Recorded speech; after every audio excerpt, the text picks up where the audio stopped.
August 25th, 1995. I'm born into a world in which the Mets are terrible, but we're told they have promising pitching on the way. Jason Isringhausen pitches 6 innings and gets a win. Carl Everett hits a grand slam. Flash forward 22 years and here we are. I've graduated college and am living in a world in which the Mets are terrible, but we're told they have promising pitching on the way. Right. Just as soon as Syndergaard rehabs his lat, Lugo rehabs his arm, Familia rehabs his blood clot, Harvey rehabs, well, everything. It's 2000. I'm in kindergarten. My 2 best friends in the whole wide world are 2 weirdos named Tom and Mark. They're both huge Yankee fans. Most everyone in my grade is because they were raised by parents who grew up in the 70s when the Mets were trash and the Yankees made the World Series 3 straight years. Anyway, the Mets and Yankees both make the World Series that year. I'm 5, so I don't really have an appreciation for what's going on, and my bedtime is well before the game is over. I don't remember a single thing about the series. I just remember coming to school after Game 5 and being jeered by all the boys in class. They'd say, "You know what Mets stands for, don't you? My entire team sucks." I didn't care. I wanted to grow up and be Mike Piazza. I went out in the front yard with my older brother and we'd practice that rolling throw play that Ray Ordonez made. That was awesome. There was one time though when I came home and said to my father earnestly, "Dad, you know the Yankees seem to win a lot more often than the Mets do. Why don't we just root for them?" My father deadpan says to me, "Where will you live?"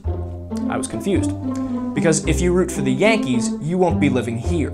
Again, I'm 5, so of course I get scared and cry and, well, here we are. I get more and more into baseball right around 2003. We go to Shea Stadium. Mets outfielder Jeremy Burnitz comes up to pinch hit. He gets booed. Hard. The team loses 95 games. 2005, the Mets signed Pedro Martinez, my favorite pitcher in the MLB at the time. We go to Shea Stadium. Jose Reyes and Kaz Matsui are the middle infield. Jose Offerman is at first base. There's one play in particular where there's a slow runner and a throw in the dirt. Offerman doesn't pick it, but he can reach down and pick it up and still get the batter. He reaches down and drops it. The runner is safe. He reaches down to get it again in anger and bobbles it again.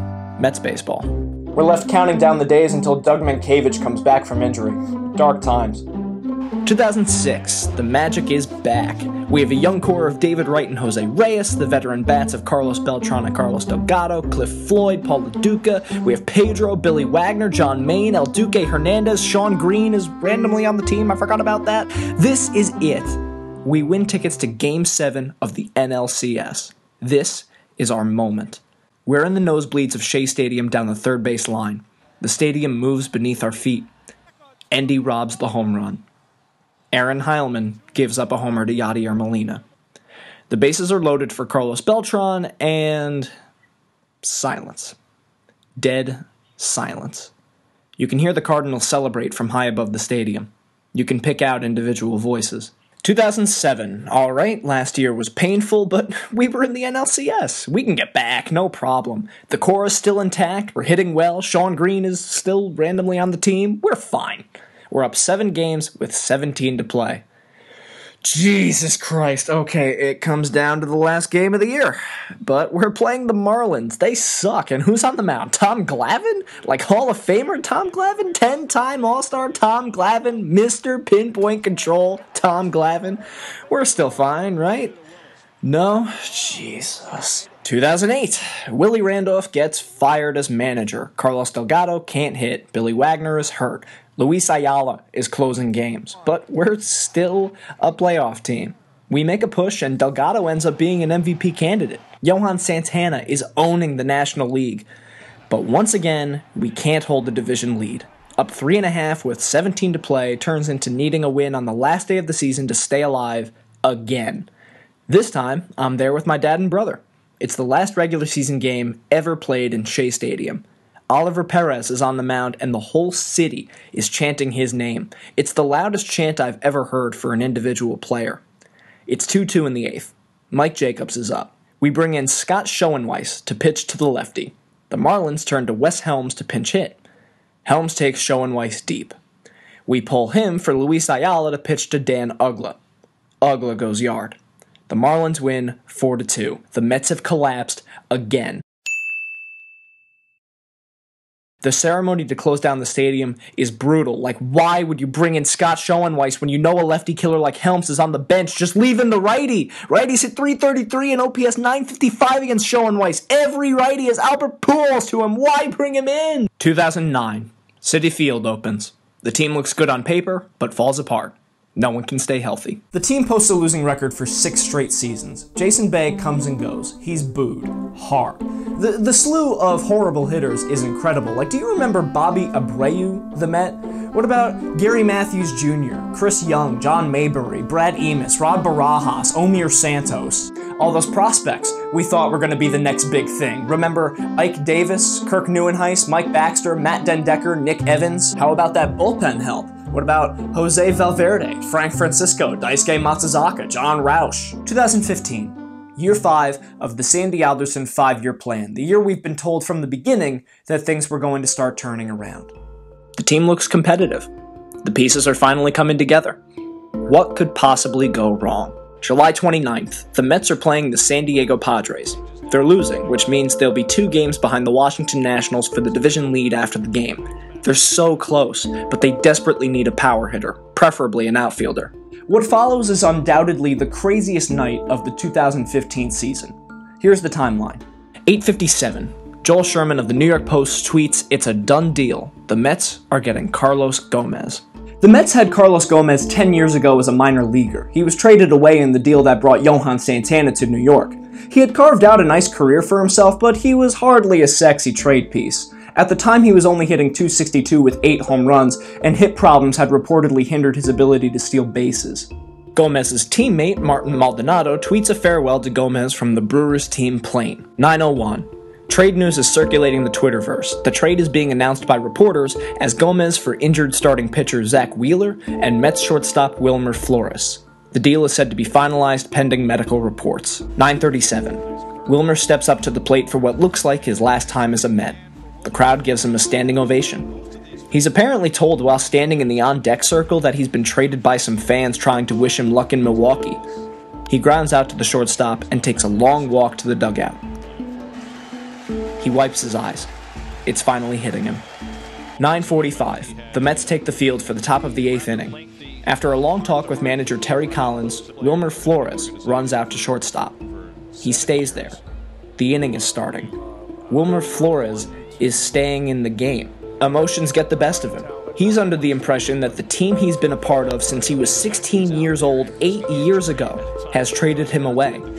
He's standing on the field with bright red eyes and the world watching.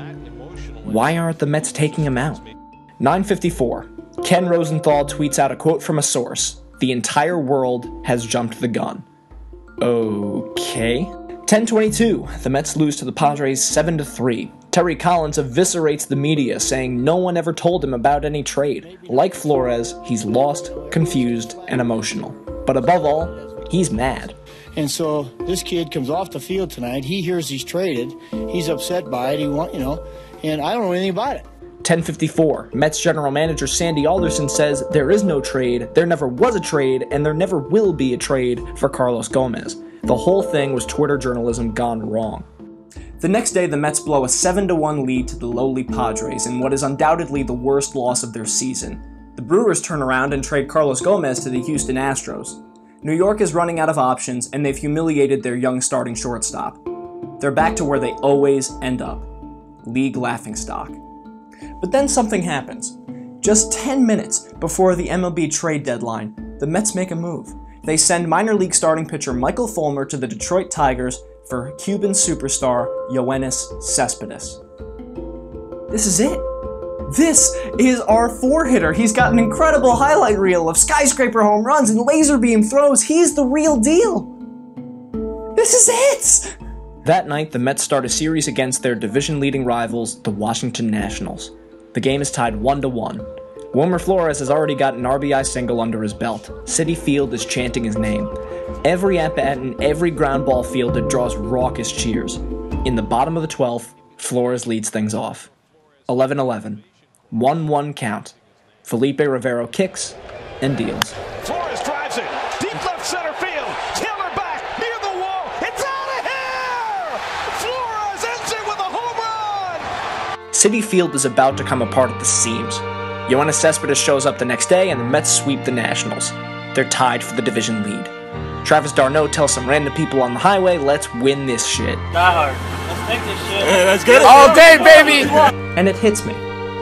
This is what we've been waiting for. Wilmer Flores poured his heart out on the field because for once, someone thought it was really cool to be a Met. After that fateful night of the botched trade, both Flores and Zack Wheeler went to Sandy Alderson begging not to be traded.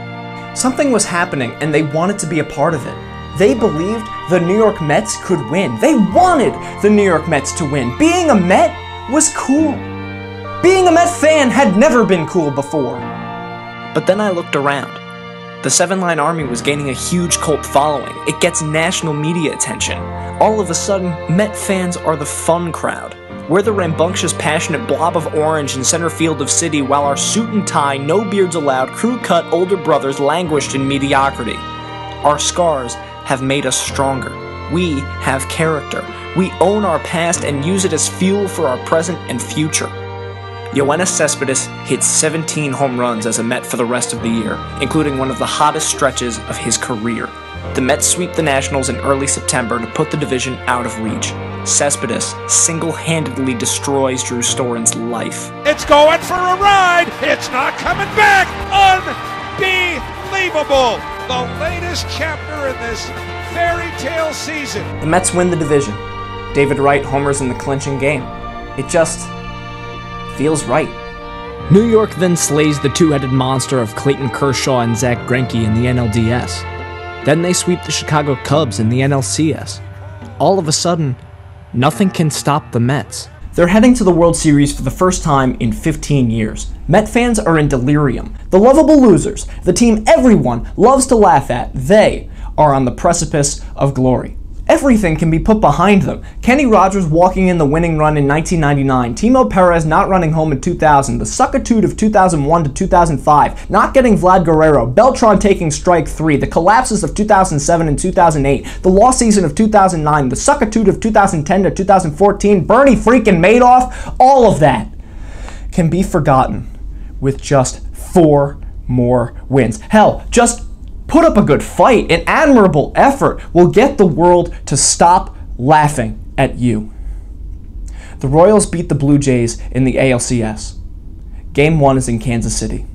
Alright, World Series time. Game 1. Kauffman Stadium is packed. Bottom 1, Alcides Escobar steps in against Matt Harvey. The first pitch is lined to left field, trotting over his American League Gold Glove left fielder Yoenis Cespedes, and what? What? What? What?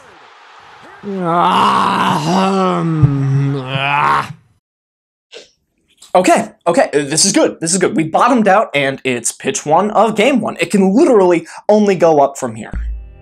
The Mets take a 3-1 lead, but can't throw anyone out stealing to save their lives, so the Royals tie it up in the 6th. Top 8, Mets take the lead because of a rare error by Eric Hosmer. It's up to Jeurys Familia to lock things down in the bottom of the 9th. No one on, 1 out. Familia quick pitches, and Alex Gordon launches it 400 feet. Tie game. Familia's first blown save of the playoffs. The Mets only threaten once. They're forced to use Bartolo Colon out of the pen for 3 innings. The Royals walk it off on a sac fly. Fine. It's just 1 game. We're just working out the kinks. Game 2, Jacob deGrom, the man who deGrominated the American League in the All-Star game just a few months earlier, gets pimp smacked around, shown the door early, and the Mets lose 7-2. Shit. Game 3. The first World Series game in Queens since 2000. And there I am, down the right field line, freezing my butt off with my dad and older brother. Billy Joel sings the anthem. I can barely hear myself think. Noah Syndergaard throws the first pitch way over Alcides Escobar's head. No one in the stands realizes that the Royals take exception to it. They give it a standing ovation. This time, it's the Mets' turn to bang the ball. Granderson and Wright homer, Syndergaard throws a gem, Mets win 9-3. Finally, we're back. Game 4. Mets take a 3-2 lead into the 8th inning thanks to a pair of homers from rookie outfielder Michael Conforto. Setup man Tyler Clippard gets into a jam, so Jeurys Familia comes in to try and earn a 5-out save. With 2 on and 1 out, Familia gets the first batter he faces to hit a ground ball to second base. It's too slow to turn 2, but it's a big out. Charging in to field it is Daniel Murphy.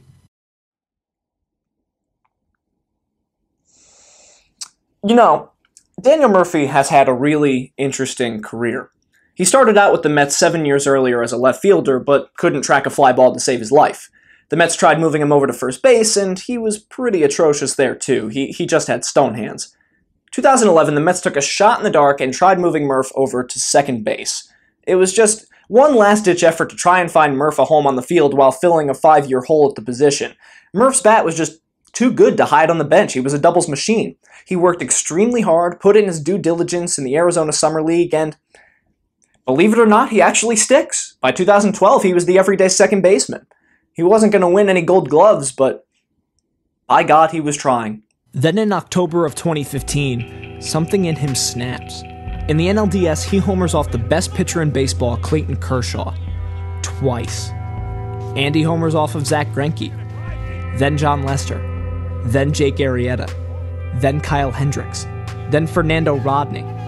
Murphy hit 7 home runs in 9 games en route to the World Series against some of the best pitchers in baseball. Who were the top 3 in Cy Young voting that year, you ask? Jake Arrieta, Zack Greinke, and Clayton Kershaw. Murphy has become a baseball god. But in the World Series, his bat cools off. And with 1 out in the 8th inning, up 1, Cinderella's carriage turns back into a pumpkin. Chopper on the infield, can't turn two. Murphy boots it. In to score is the tying run, Zobrist. And this game is 3-3 in the 8th. The Royals, of course, rally and win Game 4. But there's still 1 game left to be played at Citi Field. And Matt Harvey is on the mound. Harvey cruises through 8 innings with 9 strikeouts. He's dominating, and he knows it. The entire stadium is chanting his name. Familia is ready in the pen, and Terry Collins says Harvey's night is over. Harvey's having none of it. He fights, and sure enough, the Dark Knight trotted out for the 9th inning.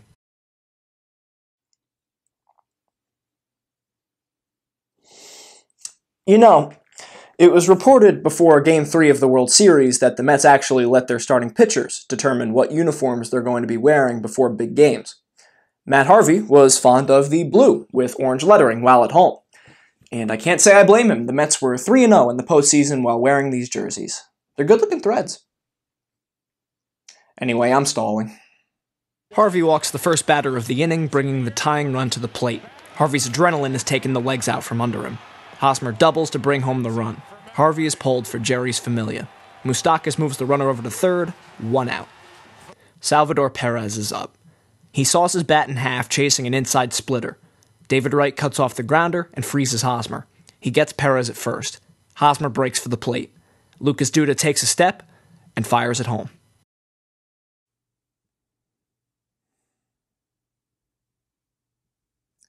You know, Duda actually started off his career as a position cast-off, much like Murphy. He started his career off as a corner outfielder, but his range just wasn't very good. I mean, look at him. He's big, he's lumbering. First base suits him a lot better, where he's able to use his long limbs and surprising flexibility to his advantage. But this does mean that he should have an outfielder's arm. This does mean that he should be able to throw the ball 90 feet. Just play it. By right, out, throw home, wild tie game! Unbelievable base running by Eric Hosmer. They keep finding ways. A good throw gets Eric Hosmer at the plate by a mile. A good throw forces a Game 6 in Kansas City. A good throw gets Jacob deGrom one more shot on the mound. A good throw prevents endless jokes about how Matt Harvey choked and the Mets blew it again. A good throw ends the game. In 3 more innings, the Mets get exactly 1 base runner. He never gets past first. The Royals score 5 in the top of the 12th. They might as well have scored 20. Wilmer Flores strikes out, and the Royals win the 2015 World Series. And so continues the cycle. Just when the Mets look like they're about to do something right, when they have a chance to redeem themselves, they let the opportunity pass them by. Not just by losing games, no, but by losing them in the most spectacular of ways. They don't just lose. They shine a spotlight on themselves, they wave their arms in the air and say, "Look at me!" before falling down a flight of stairs and tearing their Achilles. They drag you in. They beat you to a pulp. They put you through the ringer. And they kick you to the curb. Think of all the moments that could have been iconic moments in Mets history and even baseball history, but weren't, because the Mets were the Mets. Endy Chavez's robbed home run, John Mayne's near no-hitter in the second-to-last game of the season to keep the 2007 dream alive, Johan Santana's gem under the exact same circumstances the next year that Jerry Manuel called gangsta for some reason, Daniel Murphy's 7 home runs. Even the next season in 2016 when the Mets made the wild card game against the Giants, Curtis Granderson makes an incredible basket catch on the warning track. It saves the game and potentially the Mets' season. But Jerry's Familia allows a 3-run homer to some schmuck Connor Gillespie, and New York can't get a run off Madison Bumgarner. The season ends prematurely again. Rinse, wash, repeat. Even this season, when the MLB came out with the whole 4 aces campaign for the Mets starting rotation. So, being a Met fan may never be fashionable. It will never go easy on you. It will push you to your limit each and every year and make you question why you love this godforsaken game to begin with. But you're stronger for it. You have character. You have reason to cheer so loudly and obnoxiously when things finally go your way, and like an abused lover, you will keep coming back to that well in the hopes of finding that happy feeling just one more time. You put your heart and your soul into this team each and every spring, trying to trick yourself into thinking that the ending will somehow be different this time. You just pray that there's a light at the end of the tunnel. In every sports movie, the ragtag band of misfits has to be beaten up by the rest of the world for an hour of screen time in order for the feel-good payoff to work out.